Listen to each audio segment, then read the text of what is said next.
Hello, all. A very warm good morning to all of you.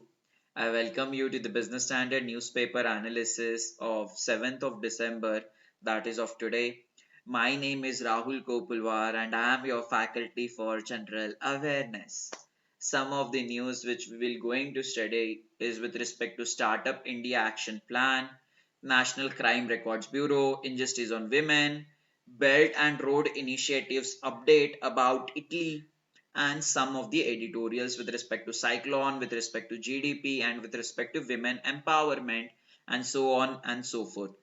So, without wasting any further time, let's move on to our first news, and which is with respect to Startup India Action Plan. ये plan आया है 2016 में. इस plan के अंदर government ने बोला है कि हम ऐसे स्टार्टअप्स को फिस्कल इंसेंटिव्स प्रोवाइड करेंगे, फाइनेंशियल बेनिफिट्स प्रोवाइड करेंगे in the form of tax incentives, in the form of tax exemptions. उनको बोला है नए नए स्टार्टअप्स को कि जब भी आप इंडिया में रजिस्टर्ड होते हो तब से लेके अगले 3 साल तक आपको टैक्स पे करने की जरूरत नहीं है. इससे क्या होगा? इससे ऑब्वियसली ज्यादा से ज्यादा स्टार्टअप्स इंडिया में रजिस्टर होने के लिए देखेंगे. जब ज्यादा से ज्यादा स्टार्टअप्स इंडिया में आएंगे तभी कुछ भी प्रॉब्लम्स, नए नए प्रॉब्लम्स को सॉल्व किया जा सकता है in a very time effective manner.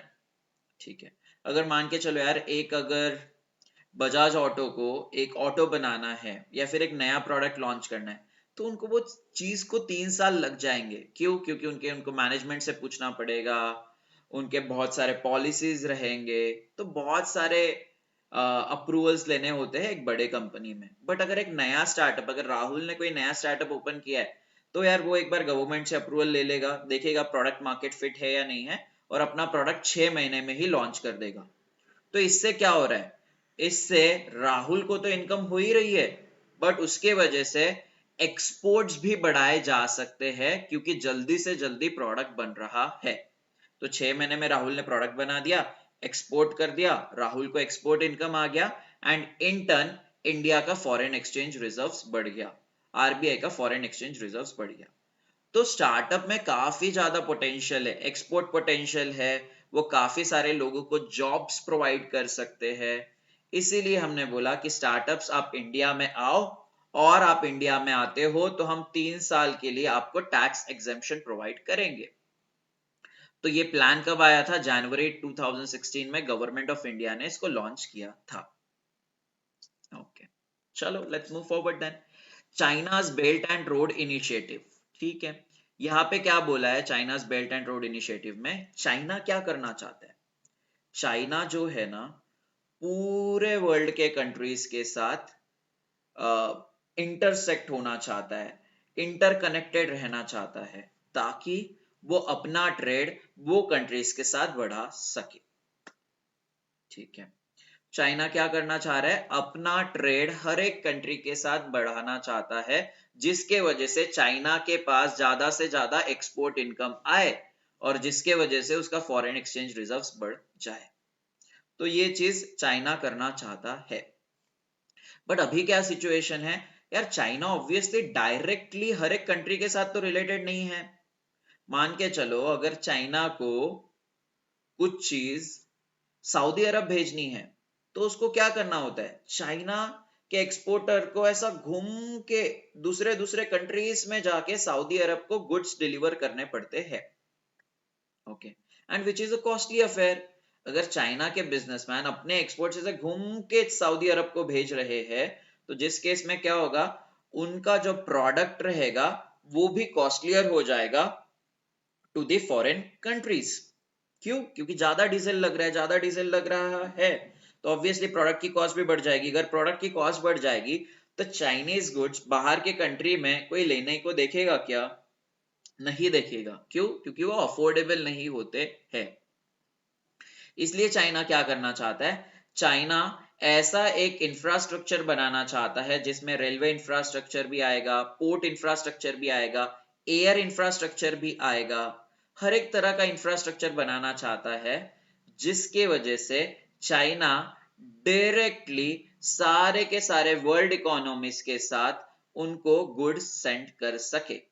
अगर चाइना अगर डायरेक्टली सेंड कर रहा है तो एक्सपोर्ट इनकम भी उनको ज्यादा का ज्यादा आएगा। क्यों ज्यादा आएगा? क्योंकि चाइना के जो एक्सपोर्टर्स बाहर कंट्री में गुड्स भेज रहे हैं उनकी कॉस्ट जो रहेगी अफोर्डेबल रहेगी। क्यों रहेगी? क्योंकि वो डायरेक्टली अपने गुड्स दूसरे कंट्री में भेज पा रहे हैं। This is the plan return in the China's belt and road initiative. तो पढ़ लो पहले क्या लिखा हुआ है। Belt and Road Initiative is an ambitious plan to develop two new trade routes connecting China with the rest of world. But the initiative is about far more than infrastructure. Okay, तो समझ गया China क्या करना चाह रहा है? Directly एक रास्ता बनाना चाह रहा है, ब्रिजेस बनाना चाह रहे, पोर्ट्स बनाना चाह रहे, ताकि वो अपना ट्रेड अच्छे से अच्छे कॉस्ट में दूसरे कंट्रीज के साथ कर सके। अगर अच्छी कॉस्ट अगर दूसरे कंट्रीज को प्रोवाइड कर रहा है तो चाइना को एक्सपोर्ट इनकम भी आ जाएगा। ओके, तो चाइना क्यों कर रहा है? क्योंकि चाइना चाहता है कि खुद का डोमिनेंस पूरे वर्ल्ड में बना के रखे। चाइना चाहता है कि हर एक कंट्री में उसके ही गुड्स ज्यादा से ज्यादा बेचे जाए। इसके वजह से चाइना ने ये belt and road initiative launch किया है। अभी रिसेंटली क्या किया है? इटली ने ये बेल्ट एंड रोड इनिशिएटिव से खुद का नाम ऑफिशियली निकाल लिया है। तो पहले क्या था? इटली ने अनुमति दी थी चाइना को, इटली ने परमिशन दी थी चाइना को कि आप इटली के थ्रू भी आप आपका इंफ्रास्ट्रक्चर बिल्ड कर सकते हो। बट क्योंकि अभी इटली ऑफिशियली क्विट कर दिया है ये इनिशिएटिव से, तो अभी चाइना इटली से कोई भी रास्ता या कोई भी ब्रिजेस या कोई भी पोर्ट्स या फिर कोई भी इंफ्रास्ट्रक्चर बना नहीं सकता है। तो इसका मतलब क्या है? चाइना का ट्रेड इटली के साथ तो इंपैक्ट होगा ही होगा, और उसके जो एडजॉइनिंग कंट्रीज है, इटली के आसपास जो कंट्रीज है, उनके साथ भी चाइना का ट्रेड इंपैक्ट होगा ही होगा। ओके, तो इटली ने ये कब ज्वाइन किया था? 2019 में ये बेल्ट एंड रोड इनिशिएटिव को ज्वाइन किया था। तो अभी उसने ऑफिशियली क्विट कर दिया ये इनिशिएटिव को। और ये इनिशिएटिव किसका है? Belt and road initiative. ये इनिशिएटिव आपके चाइनीज गवर्नमेंट का है। Let's move forward. एक बार पढ़ लीजिए ये एडिटोरियल में क्या लिखा हुआ है। This is with respect to women inequality in our country.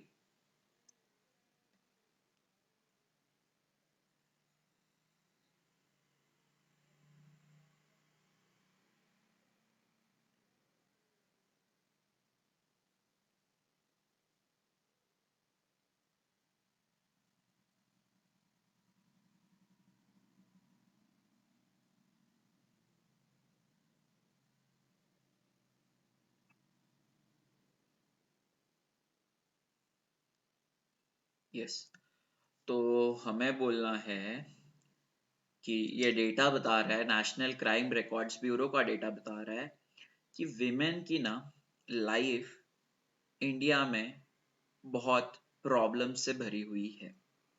ठीक है, क्यों? क्योंकि यार विमेन के साथ होम में, उनके घर में बहुत ज्यादा वायलेंस होता है। विमेन जो है सड़क पे भी इंडिपेंडेंटली या फिर एकदम बेहिचक नहीं घूम सकती है, क्योंकि हम काफी ज्यादा क्राइम्स देखते हैं कि रेप्स बहुत ज्यादा हो रहे हैं। तो इसकी वजह से विमेन हमारे कंट्री में सेफ नहीं फील कर पा रही है। तो जिसके वजह से क्या होता है, विमेन एक तो एम्प्लॉयमेंट करने से भी डरती है, कोई कंपनीज में भी काम करने से डरती है, क्योंकि उनको लगता है कि अगर मैं ट्रांसपोर्ट कर रही हूँ, ट्रैवल कर रही हूँ, तो वो मेरे लिए सेफ नहीं है। And this is the grim situation of our country. Okay, तो पहली तो बात, वो वर्कफोर्स में जाने के लिए डरती है, क्योंकि उसको डर लगता है कि अगर मैं ट्रैवल कर रही हूँ तो मेरे साथ क्या होगा। क्योंकि are India's the safety with respect to women in India is not at all good. I mean, it's there, but it's again not 100% effective. Okay. तो काफी ज्यादा ये चीजें हमें देखने के लिए मिलती है। घर पे वायलेंस देखने के लिए मिलता है, क्योंकि डाउरीज जैसी सिचुएशन जो है अभी भी प्रिवेल करती है। अगर किसी विमेन ने अगर डाउरी नहीं दिया तो उनके घर पे अभी भी वायलेंस देखने के लिए मिलता है। और ये वायलेंस के वजह से भी विमेन वर्कफोर्स में जा नहीं सकती है। क्यों? क्योंकि उनकी फैमिली उनको सपोर्ट नहीं करती है। उनकी फैमिली बोलती है कि आप घर पे ही काम करो, आप घर पे ही हाउसवाइफ का काम करो। तो इसके वजह से क्या हो रहा है, जेंडर इनइक्वालिटी हमेशा बढ़ती बढ़ती बढ़ती जा रही है। इसलिए आप वर्कफोर्स में देखो कि वर्कफोर्स में मेन ऑब्वियसली ज्यादा उनका वॉल्यूम है, मेन ज्यादा काम कर रहे हैं, ज्यादा क्वांटिटी में काम कर रहे हैं as compare to women. Okay, ये क्यों हो रहा है? क्योंकि फीमेल के लिए प्रॉपर इंफ्रास्ट्रक्चर ही नहीं है, फीमेल के लिए प्रॉपर इंडिया में लॉज ही नहीं है, क्योंकि फीमेल के साथ घर पे डोमेस्टिक वायलेंस काफी ज्यादा हो रहा है, उनको फ्रीडम नहीं मिल रहा है, इसलिए फीमेल वर्कफोर्स में कंट्रीब्यूट नहीं कर सकते हैं। अगर फीमेल वर्कफोर्स में कंट्रीब्यूट नहीं कर सकते हैं तो वो इकोनॉमिकली इंडिपेंडेंट रहेंगे क्या? फाइनेंशियली इंडिपेंडेंट रहेंगे क्या? नहीं रहेंगे। तो जिसके वजह से उन वो कभी भी गरीबी से भी बाहर निकल के नहीं आ सकते हैं, वो कभी भी फाइनेंशियल डिसीजंस इंडिपेंडेंटली नहीं ले सकते हैं, और जिसके वजह से हमारा जीडीपी पे भी इम्पैक्ट होता है। ऑब्वियसली सोचो यार, 100 विमेन हैं, अगर उसमें से बस 20 या 30 ही विमेन को काम करने की अनुमति दी जा रही है उनके फैमिली के द्वारा, तो बस 20 या 30 ही वुमेन जीडीपी के लिए कंट्रीब्यूट कर रही है। अगर 100 की 100 वुमेन अगर जीडीपी के लिए कंट्रीब्यूट करती तो ऑब्वियसली हमारा जीडीपी ऊपर आ जाता। तो ये भी एक रीजंस है जिसके वजह से हमारा जीडीपी इंप्रूव नहीं हो रहा है। ओके, उसी के साथ साथ क्या यार, विमेन को कुछ कुछ पार्ट्स ऑफ द इंडिया ऐसे है जहां पे विमेन को अभी भी इंटरनेट या स्मार्टफोन यूज करने की भी परमिशन नहीं दी जाती है। तो अगर विमेन अगर स्मार्टफोन यूज नहीं कर रही है तो कैसी टेक्नोलॉजी सीखेगी, कैसी नई नई चीजें सीखेगी? अगर नई चीजें सीखेगी ही नहीं तो वर्कफोर्स में कैसे कंट्रीब्यूट कर पाएगी? तो यही चीज नेशनल क्राइम रिकॉर्ड्स ब्यूरो ने बताया है। उन्होंने बताया है कि यार हम तो बड़ी बड़ी बातें कर रहे हैं कि क्या, सॉरी, हम तो बड़ी बड़ी बातें कर रहे हैं कि इंडिया को leader of the global south बनना है, मतलब अफ्रीकन नेशंस के अफ्रीकन नेशंस के पावर के लिए बात करना है, अफ्रीकन नेशंस की डेवलपमेंट के लिए बात करना है, ताकि अफ्रीकन नेशंस डेवलप हो जाए। ओके, बट खुद का क्या? खुद का तो जीडीपी इंप्रूव हो रहा है, बट खुद के विमेन सेफ्टी के लिए आपने क्या किया है? अगर आपने विमेन सेफ्टी के लिए कुछ नहीं किया है तो बस आपका जीडीपी इंप्रूव होते रहेगा, आपकी कंट्री की इकोनॉमी ग्रो होते रहेगी, ठीक है, बट आपकी इंडियन इकोनॉमी कभी भी प्रोग्रेसिव सोसाइटी नहीं बन सकती है।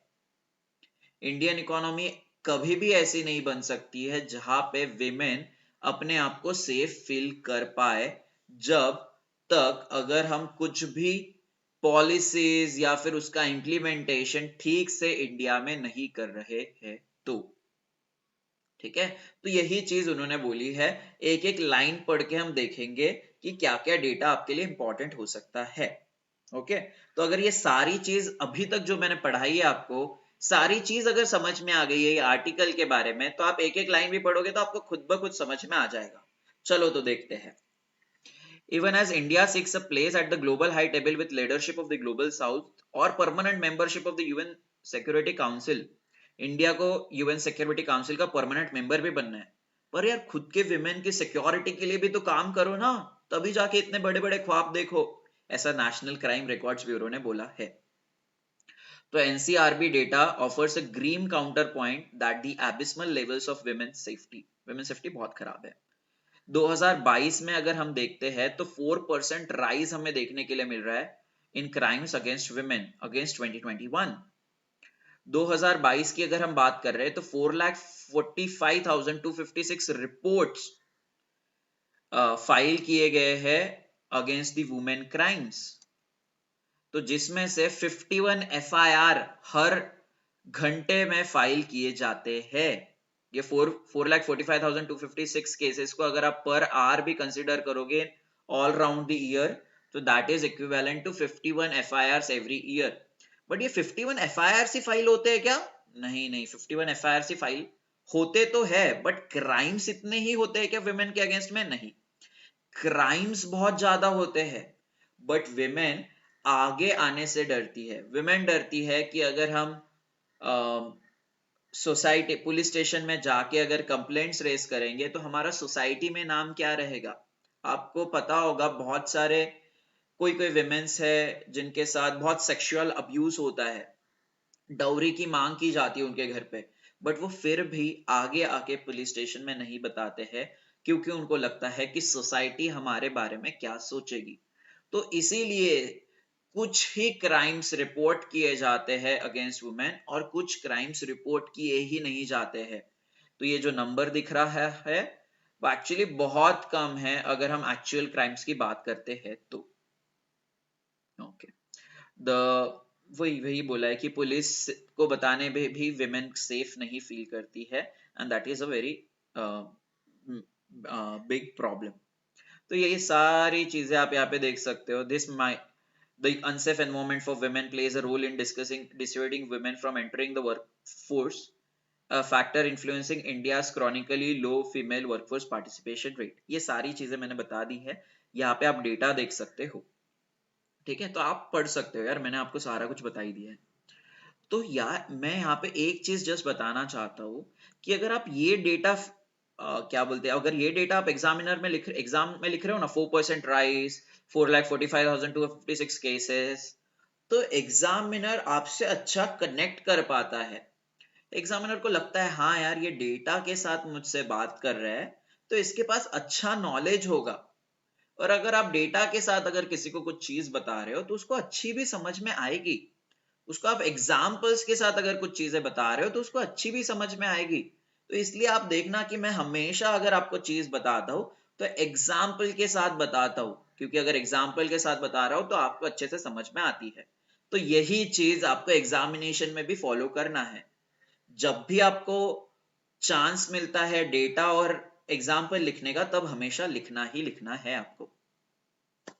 ठीक है, और उन्होंने क्या चीज बताई है कि यार जो इंडस्ट्रियलाइज्ड स्टेट्स है हमारे, जहां पे डेवलपमेंट काफी अच्छा है, जैसे महाराष्ट्र और राजस्थान हो गए, यही दो स्टेट्स में हमें क्राइम्स ज्यादा देखने के लिए मिल रहे हैं अगेंस्ट विमेन। और कुछ स्टेट्स है जिनको अभी इकोनॉमिक पावर हाउस बनना है, उनको अपने स्टेट को इंडस्ट्रियल हब बनाना है पूरे कंट्री का। तो ऐसे स्टेट्स में भी ना क्राइम्स अगेंस्ट वुमेन बहुत ज्यादा है।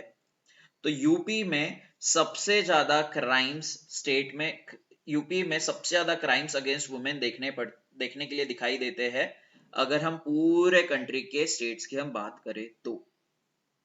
ठीक है, सो यार अगर आपको इंडस्ट्रियलाइज्ड हब बनना है, economic power house of the country बनना है, तो पहले आप विमेन सेफ्टी के लिए तो कुछ करो।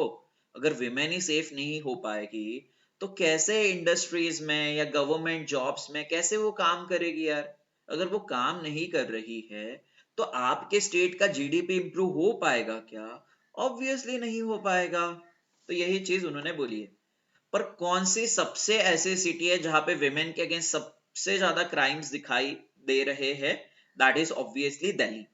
क्या है? That is obviously Delhi. तो इसलिए एनसीआर भी बोलता है कि सेंट्रल गवर्नमेंट को ना जल्दी से जल्दी कुछ काम करना चाहिए to have a better policies in Delhi. Policies तो लाओ, पर उसके ऊपर इंप्लीमेंटेशन भी ऐसा करो कि सच्ची में क्राइम अगेंस्ट वुमेन कम हो जाए। ठीक है, तो दिल्ली की जो पुलिस आती है ना, उसको कंट्रोल करने का काम, उसको सुपरवाइज करने का काम आपकी यूनियन होम मिनिस्ट्री का होता है। तो यार सेंट्रल गवर्नमेंट की तो पुलिस है, सेंट्रल गवर्नमेंट को डायरेक्टली कुछ ना कुछ स्टेप्स तो लेने ही लेने चाहिए। okay. तो एनसीआरबी ने बोला है कि to the country shameful inability to guarantee progress for nearly half of its population. तो इंडिया के गवर्नमेंट को सीरियसली शर्म आना चाहिए कि वो विमेन सेफ्टी के लिए इतना अभी तक कुछ कर नहीं पाई है। ठीक है, एंड ये जो मैंने आपको चीज बाद में बोला था, it is an indicative of इनेट social crisis that keeps a political ambitious India far outside the ranks of progressive societies. This we have already discussed in this slide itself when I was explaining you about this editorial. So just kindly go through it. I'm 100% 200% sure if you read this article you will get to know every nuances about it. If you didn't get it, do let me know in the comment section. I would be more than happy to serve you. Chalo. Next we move on to about cyclone. There is a cyclone named as Maishong. This cyclone has been recently hit in Chennai. तो ये cyclone Chennai में हुआ है, पता होना चाहिए. ये मिशोंग जो नाम दिया है साइक्लोन को, कौन से कंट्री ने दिया हुआ है ये भी पूछा जाता है. ये नाम कौन से कंट्री से आया है ये भी पूछा जाता है. जैसे अभी रिसेंटली बीपर जॉय साइक्लोन आया था हमारे कंट्री में, तो बीपर जॉय कौन से कंट्री से आया था वो पूछा गया था. सो बीपर जॉय नाम ये बांग्लादेश से आया था. तो वैसे मिशोंग के बारे में भी पूछा जा सकता है. मिशोंग ये म्यांमार से आया हुआ नाम है. ओके जिसका मतलब है resilience and fortitude. English words क्या मुझे एक्सप्लेन करना है आपको, आप गूगल कर सकते हो और इसका मीनिंग देख सकते हो. तो देखो मैं यहाँ पे क्या बता रहा हूँ आपको, drawing the lines you should know. आपको यार ये चीज समझना बहुत ज्यादा जरूरी है कि एग्जामिनेशन के लिए कितना आपको पढ़ना है और कितना आपको छोड़ना है. अगर आप पूरा न्यूज़पेपर भी पढ़ोगे, जो न्यू बिगिनर्स है उनको 3 से 3.5 या 4 घंटा तो लग ही जाता है न्यूज़पेपर पढ़ने के लिए, और अगर अच्छे से समझना है तो शायद पूरा दिन भी निकल जा सकता है. तो इसलिए आपको ऐसे ही आर्टिकल्स पढ़ने हैं, ऐसे ही न्यूज पढ़ने हैं जो एग्जामिनेशन के लिए इंपॉर्टेंट है. इसीलिए यहाँ पे आप देख सकते हो ये आर्टिकल में से मुझे बस लगा कि ये साइक्लोन मिशोंग पे ही ऑब्जेक्टिव में सवाल आ सकता है. उसके अलावा ये आर्टिकल कुछ भी काम का नहीं है हमारे लिए अगर हम एग्जामिनेशन के लिए पढ़ रहे हैं तो. बट ये आर्टिकल बहुत इंपॉर्टेंट है क्योंकि ये आर्टिकल के बारे में आप जो भी आपका जेंडर इशू वाला चैप्टर है ईएसआई में, उसमें आप ये डेटा पॉइंट्स लिख सकते हो अगर कुछ भी चीज विमेन इनइक्वालिटी के बारे में आ गई तो. विमेन इनइक्वालिटी एक बहुत फेवरेट टॉपिक है, ये बार बार एसेज में भी पूछा जाता है. तो इसलिए अगर आपको ये समझ गया है तो ये डेटा आप कहीं पे भी डाल सकते हो जहां पे भी विमेन इनइक्वालिटी की बात आई है.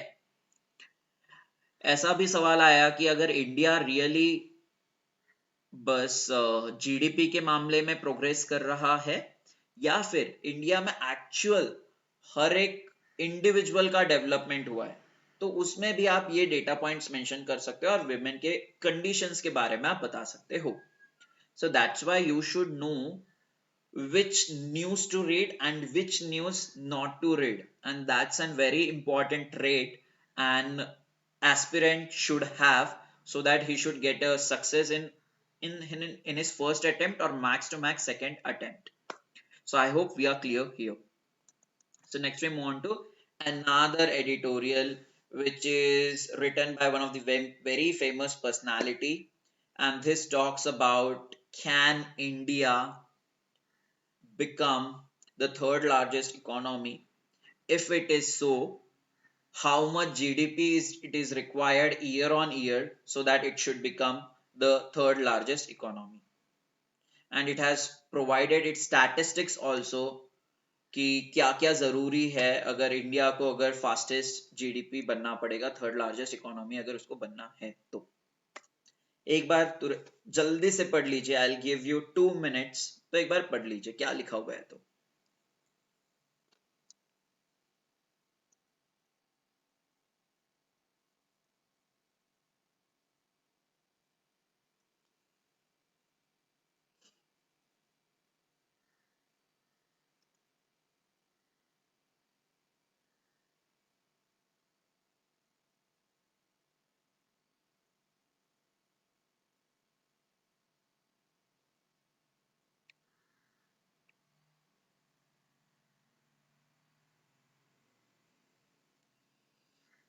यस, तो यार ये बोला गया है कि इंडिया को क्या क्या चीजें जरूरी है अगर उसको थर्ड लार्जेस्ट इकोनॉमी बनना है तो.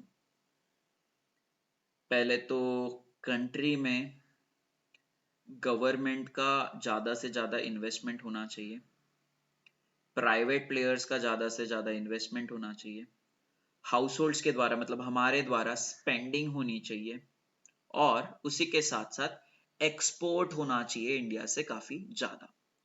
अगर ये चार चीज हो रही है तो इंडिया थर्ड लार्जेस्ट इकोनॉमी जल्दी से जल्दी बन सकता है। कौन कौन सी चीज? गवर्नमेंट के तरफ से इन्वेस्टमेंट होना चाहिए, प्राइवेट हाउस होल्ड्स मतलब हम जैसे लोगों की तरफ से स्पेंडिंग हो जानी चाहिए, कॉरपोरेट्स के द्वारा इन्वेस्टमेंट होना चाहिए, एक्सपोर्ट्स होना चाहिए, और ऑब्वियसली कॉरपोरेट्स को अगर लोन चाहिए तो बैंक के तरफ से भी लेंडिंग की जानी चाहिए टू दी कॉरपोरेट्स। तो ये अगर 5 चीजें हो रही है तो आप बोल सकते हो कि इंडियन इकोनॉमी आपकी थर्ड लार्जेस्ट इकोनॉमी जल्दी से जल्दी बन जाएगी। ओके, तो कैसे 5 चीजें? एक चीज बस समझ लो, पांचों चीज आपको आराम से समझ जाएगी। एक चीज कौन सी? प्राइवेट कंजम्पशन, मतलब हमारे कंजम्पशन की बात की जा रही है। कंजम्पशन मतलब स्पेंडिंग। आपको पता है जब जितनी ज्यादा स्पेंडिंग की जाएगी तभी जाके इकोनॉमी हमारी इंप्रूव हो सकती है। अगर स्पेंडिंग ही नहीं की जा रही है तो उस केस में हमारी इकोनॉमी ग्रो हो पाएगी क्या? नहीं हो पाएगी। सर क्या बोल रहे हो आप? एग्जाम्पल तो दो। हाँ जी, दे रहा हूं। So for an example, economy का ग्रो होना मतलब जीडीपी का इंप्रूव होना। What is meant by GDP? Total value of goods and services that are produced in an economy over a period of time. Important क्या है sir वो बताओ? Important ये है total value of goods and services. For an example, 100 kg of Bourbon biscuits India में एक साल में बन रहे हैं, और 100 kg of wheat भी इंडिया में बन रहे हैं। तो 100 kg ऑफ बॉर्बन बिस्किट की प्राइस है 20 रुपीज, और 100 kg ऑफ व्हीट की प्राइस है 10 रुपीज। तो 100 kg ऑफ 20 कितना हो गया? 20,000 rupees, right? 100 kg of 20 is 2,000 rupees. Okay, तो 100 kg of 20 that is 2,000 rupees, और 100 kg of 10 that is 1,000 rupees. तो यहाँ पे हम क्या बोल रहे हैं? इंडिया का जीडीपी कितना है? 3,000 रुपीज। क्यों? क्योंकि जीडीपी क्या होता है? Total value of goods and services. Total value, production into price is known as value. Okay, so GDP में क्या क्या कंट्रीब्यूट कर रहा है? बॉर्बन बिस्किट 100 केजीज का जिसका प्राइस है 20 रुपीज, एंड 100 केजी व्हीट जिसका प्राइस है 10 रुपीज। तो 100 into 20 2,000, 100 into 20 is 2,000, and 100 into 10 equals to 1,000. So 2,000 plus 1,000 equals to 3,000 rupees, and that is the GDP of our country, for an example. Okay. तो ये जो चीज है इसमें से एक तो हमारा प्रोडक्शन बढ़ना चाहिए, ठीक है, that is volume of goods बढ़ने चाहिए, या फिर आपका प्राइस बढ़ना चाहिए गुड्स का। अगर दोनों में से कुछ भी चीज बढ़ रही है तो आप बोलोगे कि इंडिया का जीडीपी इंप्रूव हो रहा है, या दोनों बोल बढ़ रहे हैं तो आप बोलोगे कि यार इंडिया का जीडीपी इंप्रूव हो गया है। कैसे सर? बताओ मुझे एक एग्जांपल के द्वारा। ठीक है, मान के चलो यार 100 केजी प्राइस कांस्टेंट है, प्राइस इंप्रूव ही नहीं हुआ, इन्फ्लेशन सेम है। ठीक है, तो 100 केजी ऑफ बॉर्बन बिस्किट बनते थे क्योंकि कंज्यूमर का डिमांड है बॉर्बन बिस्किट के तरफ, उनको चाहिए रोज के रोज बॉर्बन बिस्किट। कंज्यूमर स्पेंड करना चाहता है बॉर्बन बिस्किट पे, तो उसकी काफी ज्यादा डिमांड है। तो इंडस्ट्रीज क्या करती है? ये डिमांड को मीट करने के लिए अपना प्रोडक्शन बढ़ा देती है ताकि सप्लाई और डिमांड मैच होने चाहिए। तो 100 केजी पहले बॉर्बन बिस्किट बनते थे, अभी वो 200 केजी हो गए। तो उस केस में इंडिया का जीडीपी तो इंप्रूव हुआ ना? कैसे बताओ? 200 कर लो, 200 इंटू क्या आपका? पहले 100 केजी, हाँ 100 केजी का बॉर्बन बनता था एट प्राइस ऑफ 20 रुपीज। अभी वो 200 केजी का बॉर्बन बन रहा है at a price of 20 rupees. तो इंडिया का जीडीपी कितना हो गया? 20 into 200 that is 4,000 rupees, plus wheat का price 100 KG into 10 rupees that is 1,000 rupees. तो 5,000 रुपीज अभी जीडीपी हो गया। कैसे हो गया? क्योंकि कस्टमर्स के तरफ से डिमांड आई इंडस्ट्रियलिस्ट को, तो इंडस्ट्रियलिस्ट ने क्या किया? अपना प्रोडक्शन बढ़ा दिया। क्योंकि उन्होंने प्रोडक्शन बढ़ा दिया, इंडिया का जीडीपी बढ़ गया। सिंपल। ओके, तो ये तो प्रोडक्शन बढ़ गया, बट मान के चलो यार कंज्यूमर्स की तरफ से तो डिमांड है ही है, कंज्यूमर तो डिमांड कर रहा है। कंज्यूमर जब तक डिमांड नहीं करेगा जब तक इकोनॉमी ग्रो नहीं करेगी, कंज्यूमर जब तक स्पेंड नहीं करेगा तब तक इकोनॉमी ग्रो नहीं करेगी, क्योंकि कंज्यूमर के डिमांड से ही प्राइवेट कंपनीज अपना प्रोडक्शन को बढ़ाती है, ओके, या फिर अपने प्राइजेस को बढ़ाती है।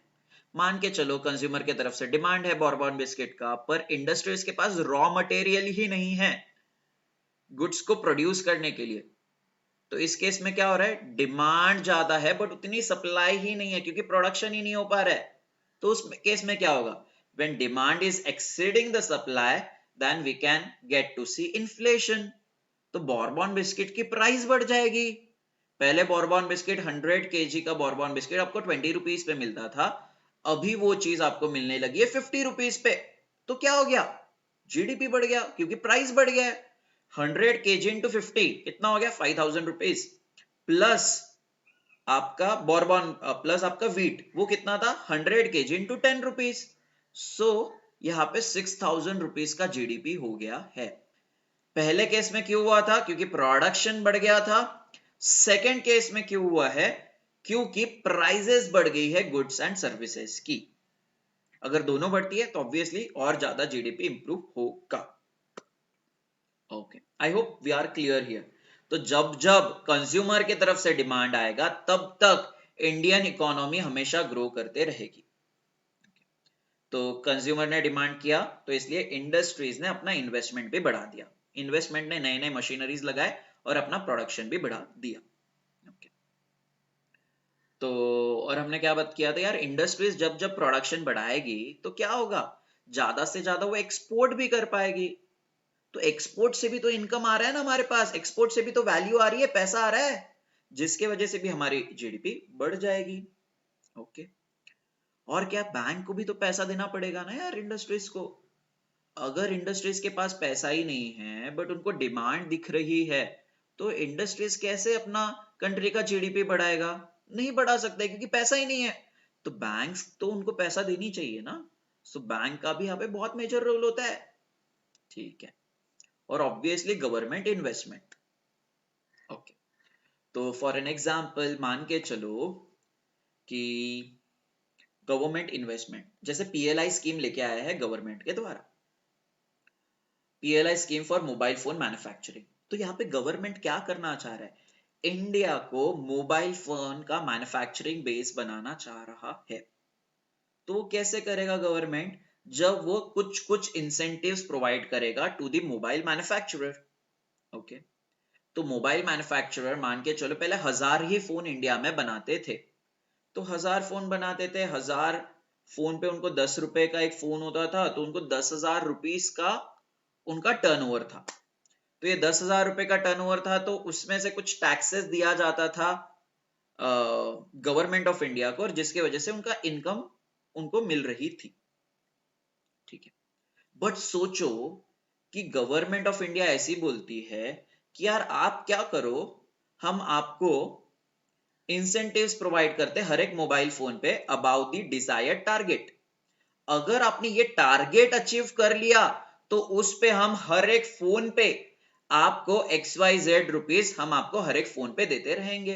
तो इस केस में क्या हो रहा है, पहले 1000 फोन बना रहा था कोई कंपनी जिसके ऊपर उसको 10 रुपए मिल रहे थे, so that is equivalent to 10,000 rupees. अभी गवर्नमेंट के बोलने से उसने अपना प्रोडक्शन बढ़ा दिया, तो जिसकी वजह से उसने 2000 फोन बना दिए। तो 2000 फोन बना दिए तो गवर्नमेंट की तरफ से भी तो उसको एडिशनल बेनिफिट्स दिया जा रहा है ना।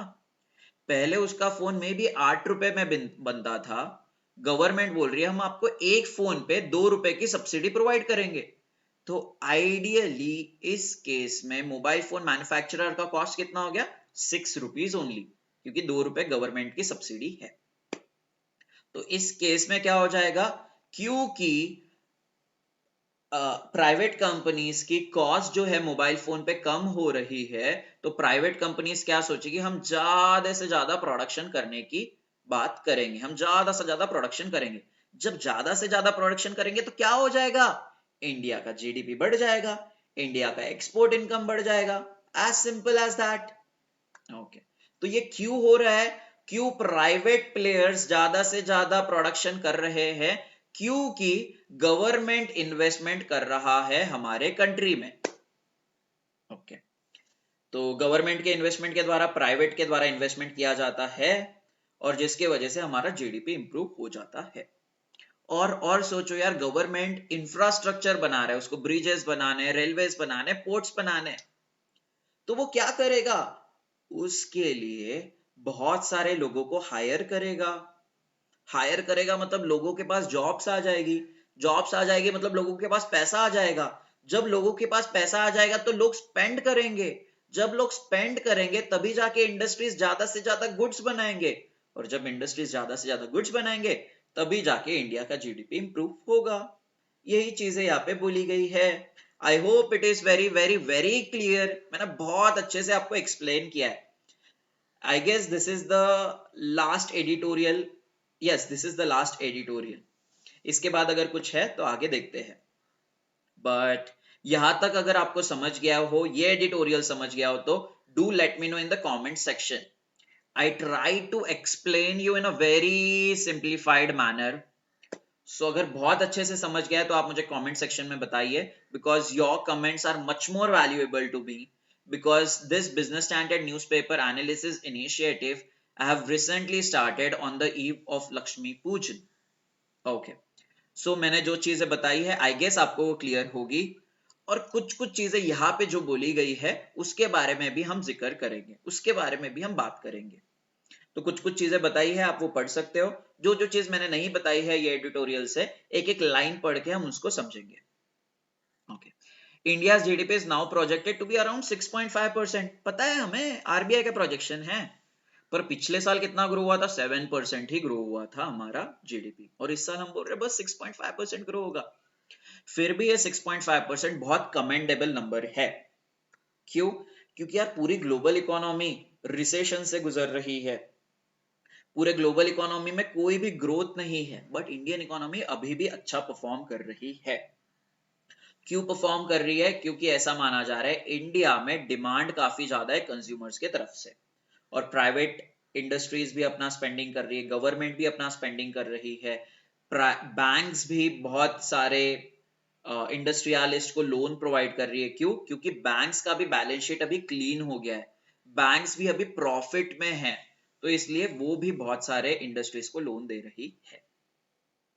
Okay, where it will go over the midterm, it will become the third largest economy soon. Yeah, we know that. And we will overcome whom? We will overcome Japan and Germany. However, it is noteworthy that on a per capita basis, it will remain a lower middle income country well past 2030. यार, India का economy तो बढ़ जाएगा, but हमारा income, जो भी average income individual को मिल रहा है, उसमें इतना ज्यादा इंप्रूवमेंट नहीं होगा। अगर हम एवरेज इनकम की बात करें जो भी इंडिविजुअल को मिल रहा है, उससे में भी हम अभी हमारी country lower middle income country ही कंसीडर की जाएगी। तो आप और हम जैसे का इनकम इतना नहीं बढ़ने वाला है अगर हमारी इकोनॉमी भी इंप्रूव होती है तो। ठीक है, तो कोई नहीं, बढ़ जाएगा, कभी ना कभी तो बढ़ जाएगा। ठीक है, so what is meant by पर कैपिटा इनकम? पर capita income is nothing but average income जो हर एक इंडिविजुअल को दिया जाता है फ्रॉम द जीडीपी। ठीक है, पूरे कंट्री में एक इंडिविजुअल को कितना इनकम दिया जाता है, उसके हाथ में कितना इनकम आता है, that is known as per capita income. For an example, 1 lakh हमारे कंट्री का जीडीपी है, दैट इज टोटल इनकम है। उस केस में हमारे कंट्री में मान के चलो पॉपुलेशन है 5 पीपल की पॉपुलेशन है, 5 लोगों की पॉपुलेशन है। तो अगर हम ऐसा बात करें कि 1 लाख में से अगर आप डिवाइड बाय 5 कर दो, तो उस केस में हर एक इंसान के हाथ में एवरेज इनकम कितना रहेगा, दैट इज जस्ट 20,000 रुपीज। सो पर capita income is nothing but total income of a country divide by population. अगर टोटल इनकम हमारे कंट्री की 3.7 ट्रिलियन यूएस डॉलर है, डिवाइड बाय आप टोटल पॉपुलेशन कर लो, तो आपको एग्जैक्टली इंडिया का पर कैपिटा इनकम पता चल जाएगा at this point of time. Okay, तो यही चीज यहाँ पे बोली है। कि can India grow faster at 7 to 8% and attain upper middle income status by 2030, paving the way to an advanced economy by 2047 and rightfully become the world's fastest growing economy? ये तो टाइम ही बताएगा यार। चाइना ने बहुत अच्छा improve किया है अपने आप को। क्यों किया है? क्योंकि वो टाइम पे वैसे कंडीशंस थे। आज से 25 साल पहले आप चले जाओ, वहां से ही चाइना की ग्रोथ चालू हो गई थी। ठीक है, वहां पे क्यों हो गई थी यार? क्योंकि वहां पे पूरे के वर्ल्ड इकोनॉमी को सस्ते प्रोडक्ट्स की जरूरत थी। तो चाइना क्योंकि सस्ते प्रोडक्ट्स बनाता था, ज्यादा मात्रा में प्रोडक्शन करता था, क्योंकि उनके पास पॉपुलेशन थी, तो ज्यादा मात्रा में प्रोडक्शन करता था, सस्ते गुड्स बेचता था, इसलिए चाइना की इकोनॉमी अच्छी खासी ग्रो हुई है पिछले 25 साल में। क्योंकि वर्ल्ड वॉर के बाद सब कंट्रीज को सस्ते गुड्स चाहिए थे, तो इसलिए चाइना की इकोनॉमी तो ग्रो हुई यार। ओके, बट इंडिया के साथ अभी वैसा नहीं होगा। क्यों? क्योंकि अभी बहुत ज्यादा ग्लोबल अनसर्टिनिटीज है। इसराइल पैलेस्टाइन वॉर चल रहा है, पूरी वर्ल्ड की इकोनॉमी रिसेशन में आ रही है, वर्ल्ड की इकोनॉमी डिफ्लेशन में है, वर्ल्ड की इकोनॉमी में डिमांड ही कुछ नहीं है पूरे इंडियन गुड्स का। तो उस केस में इंडिया की इकोनॉमी कैसे ग्रो कर पाएगी जितने तेजी से चाइना की इकोनॉमी ग्रो की है? तो नहीं हो पाएगा ना, क्योंकि अभी डिमांड ही नहीं है प्रोडक्ट्स का, क्योंकि इकोनॉमी ही पूरे ग्लोबल रिसेशन से गुजर रही है, पूरी की पूरी ग्लोबल इकोनॉमी। और ग्लोबल अनसर्टेनिटीज है यार। इसराइल पैलेस्टाइन वॉर चल रहा है, रशिया यूक्रेन वॉर चल रहा है, तो कोई भी इंसान इतना ज्यादा पैसा भी खर्चा करने को नहीं देख रहा है जो आज से 25 साल पहले देखा जा रहा था।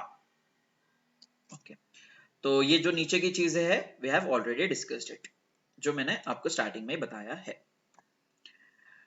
ओके, ये एक बात समझ लो। Next is China's incremental capital output ratio.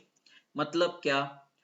अगर कुछ जीडीपी, आई मीन 1% जीडीपी भी हमें ग्रो करना है, या फिर जीडीपी में हमें कुछ भी इंक्रीज चाहिए, 0.1% इंक्रीज चाहिए, या फिर 0.1%, 0.01% इंक्रीज चाहिए, 0.1% इंक्रीज चाहिए, 1% इंक्रीज भी चाहिए, तो उसके लिए कैपिटल इन्वेस्ट कितना होना चाहिए, उसके लिए कैपिटल इन्वेस्टमेंट कितना होना चाहिए, ये आपका इंक्रीमेंटल कैपिटल आउटपुट रेशियो बताता है।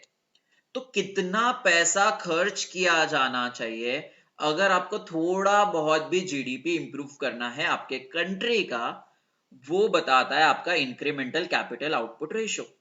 तो अच्छा कब माना जाएगा ये इंक्रीमेंटल कैपिटल आउटपुट रेशियो? जब हमारा ये कम होगा या ज्यादा होगा? ऑब्वियसली ये जब कम होगा। अगर आप 1 रुपए दे के, 1 रुपए स्पेंड करके अगर आपकी इकोनॉमी 2% से ग्रो हो रही है, या फिर आप 10 रुपए स्पेंड करके आपकी इकोनॉमी 2% से ग्रो हो रही है, तो इसमें कौन सी अच्छी चीज है? ऑब्वियसली 1 रुपीज वाली। ठीक है, तो इसलिए इंक्रीमेंटल कैपिटल आउटपुट रेशियो जितना कम है उतना अच्छा है। ठीक है, तो इंक्रीमेंटल कैपिटल आउटपुट रेशियो पहले चाइना के लिए 3.5% था, 3.5 था, और अभी वो 7 हो गया है। क्यों हो गया? बिकॉज प्रॉपर्टी, चाइना की इकोनॉमी अभी रिसेशन में चल रही है, चाइना की इकोनॉमी अभी नीचे आ गई है, तो उनको ज्यादा से ज्यादा पैसा खर्च करना पड़ेगा, क्योंकि क्योंकि उनकी इकोनॉमी गिर रही है। इकोनॉमी गिर रही है तो उनके लोग जो है इकोनॉमी में स्पेंड नहीं कर रहे हैं, जिसके वजह से आपके गवर्नमेंट को या फिर प्राइवेट प्लेयर्स को इन्वेस्टमेंट करना पड़ेगा, तभी जाके उनकी इकोनॉमी इंप्रूव हो पाएगी। Some analysts claim that India's ICOR had fallen to 4. Therefore, India's GDP growth will raise to 7 to 7.5% annually, even at the current gross investment rate of 30 to 32% of GDP. India का आइकॉर बहुत अच्छा पहुंच गया, that is 4 पे पहुंच गया, which is a very good sign. तो अगर 4 रुपए भी स्पेंड करके हम हमारे जीडीपी में अच्छे से अच्छा खासा ग्रोथ ला सकते हैं, अच्छे से अच्छा खासा चेंज ला सकते हैं, ये चीज यहाँ पे बोली गई है। जैसे अभी हम जीडीपी के अगेंस्ट में बस 30% इन्वेस्टमेंट करते हैं, गवर्नमेंट मिलके, प्राइवेट मिलके, हाउस होल्ड इन्वेस्टमेंट मिलके, तो ये सारा का सारा इन्वेस्टमेंट जीडीपी का बस 30 से लेके 32% है। अगर इतना भी इन्वेस्टमेंट, कैपिटल इन्वेस्टमेंट हो रहा है, उस केस में भी हमारा जीडीपी 7 से 7.5% ग्रो करेगा एनुअली। इससे अच्छी बात क्या है? अगर इतना ग्रो कर लिया तो हम थर्ड लार्जेस्ट इकोनॉमी तो जल्दी से जल्दी बन जाएंगे, बिफोर 2027 भी बन सकते हैं। ओके, सो यही चीज यहाँ पे लिखी हुई है। या we have already studied this. ये जो भी नीचे लिखा हुआ है हमने पढ़ लिया है। अगर आप एक बार पढ़ लोगे तो आपको समझ में आ जाएगा, क्योंकि मैंने आपको, जब मैं एक्सप्लेन कर रहा था ये एडिटोरियल, तभी मैंने आपको ये चीजें बताई थी। नेक्स्ट चीज, एक्सपोर्ट्स के बारे में भी हमने बताया आपको, बट कुछ फैक्ट है वो समझ लो कि 1999 में इंडिया का शेयर ग्लोबल एक्सपोर्ट्स में कितना था? 0.5%। अगर पूरे कंट्री में 100 रुपीज का एक्सपोर्ट किया जा रहा है by all the countries in the world, उस केस में अगर 5% ऑफ द ग्लोबल एक्सपोर्ट में यूएसए का हाथ है, मतलब 100 रुपीज का अगर एक्सपोर्ट किया जा रहा है तो 5 रुपीज यूएसए को चले जाएंगे।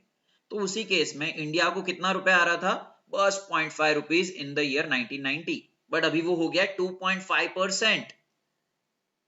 Okay, even if world export growth slows to 6 to 7% annually, India's exports of goods and services would grow at a healthy 12 to 13% annually to $2 trillion by 2030, accounting for 4% of a world trade।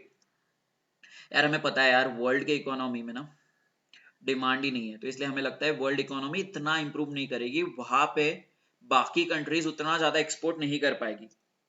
But India में अभी भी potential है, India की GDP grow हो रही है, तो जिसके वजह से इंडियन फर्म्स बाहर के कंट्री में अपने गुड्स अफोर्डेबल कॉस्ट पे भेज सकते हैं। तो जिसकी वजह से हमें लगता है कि इंडिया का एक्सपोर्ट हमेशा अच्छा ही ग्रो करेगा बाय द ईयर 2030। तो उनका बोलना है इंडिया का एक्सपोर्ट हर साल 12 to 13% ग्रो करेगा। अगर ऐसा होता है तो हमारा जो फॉरेन ट्रेड पॉलिसी का टारगेट है $2 ट्रिलियन का एक्सपोर्ट का, वो अचीव हो जाएगा by the year 2030। Foreign trade policy आपको पता है, कल ही हमने पढ़ा था कि फॉरेन ट्रेड पॉलिसी में इंडिया का एक्सपोर्ट टारगेट है $2 ट्रिलियन बाय 2030। ओके, तो हमें पता है यार एक्सपोर्ट क्यों है, क्योंकि हमारा लेबर चीप है, हमारा आईटी लेबर चीप है, इसके वजह से हमें एक्सपोर्ट इनकम हमेशा आता ही रहेगा, ऐसा प्रेडिक्शन किया गया है by the analyst, by the columnist, जो भी एडिटोरियल्स लिखते हैं। ओके, क्योंकि half of the exports come from services and that is obviously will sustain, क्योंकि इंडिया का लेबर चीप है तो हमेशा सर्विस इंडस्ट्री इंडिया की चलती ही चलती रहेगी, और जिसके वजह से हम $2 ट्रिलियन एक्सपोर्ट इनकम अचीव कर सकते हैं। ओके, तो ये भी चीजें हमने पढ़ ली है। The stars are aligned for it. We already know कि यार इतने सारे अच्छे कंडीशंस है, प्राइवेट इन्वेस्टमेंट हो रहा है, गवर्नमेंट इन्वेस्टमेंट हो रहा है, इंडिविजुअल इन्वेस्टमेंट हो रहा है, बैंक्स भी लोन देने के लिए देख रहे हैं, एक्सपोर्ट के लिए भी हमारी कंट्री एकदम तैयार है, ठीक है, डेमोग्राफिक डिविडेंड है हमारे पास। तो उस केस में हमें पता है कि हमारा इंडियन इकोनॉमी बहुत अच्छा ग्रो करेगा और वर्ल्ड थर्ड लार्जेस्ट इकोनॉमी भी 2027 तक बनेगा, और हमारा इंडियन इकोनॉमी डेवलप्ड इकोनॉमी भी बनेगा बाय द ईयर 2047, और एक्सपोर्ट इनकम भी जो हमें अचीव करना है $2 ट्रिलियन का बाय 2030, वो भी अचीव कर लेगा। ठीक है, ये सारी चीजें लाइंड अप तो है, ये सारी चीजें फेवरेबल तो दिख रही है, बट अगर कुछ इसराइल पैलेस्टाइन वॉर अगर बड़ा हो गया, इसराइल हमास वॉर अगर बड़ा हो गया, तो उसके इम्पैक्ट हमें पूरे वर्ल्ड में देखने के लिए मिलेंगे, और जिसका इम्पैक्ट इंडियन इकोनॉमी में भी देखने के लिए मिलेगा।